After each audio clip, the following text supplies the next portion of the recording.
Hi friend, मी शिवकन्या. तर हाय आपला part 2. गेल्या स्वयंपाकाचा सगळा मसाला ही म्हणजे भाजीसाठी लागणारा मसाला ही बनवायचं काम चालू होतं.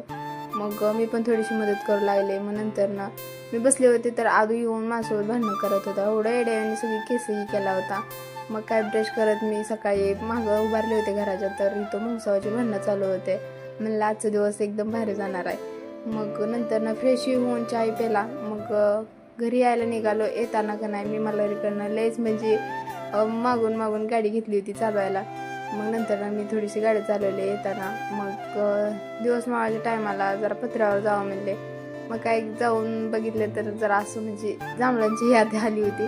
मग नंतर ना खाली आल्याच्या नंतर टी व्ही बघत बसले होते. खतरो खिलाडी लावले होते. एवढं बेकार वाटत होतं का नाही ते सगळे ते किडे बिडे बघून एकदम. पण तसं तर शो बाहेर आहे बघायला. मग बसले होते सहज बघत. तर चला आता भेटूया आपण पुढच्या ब्लॉगमध्ये. बाय. सबस्क्राईब करा.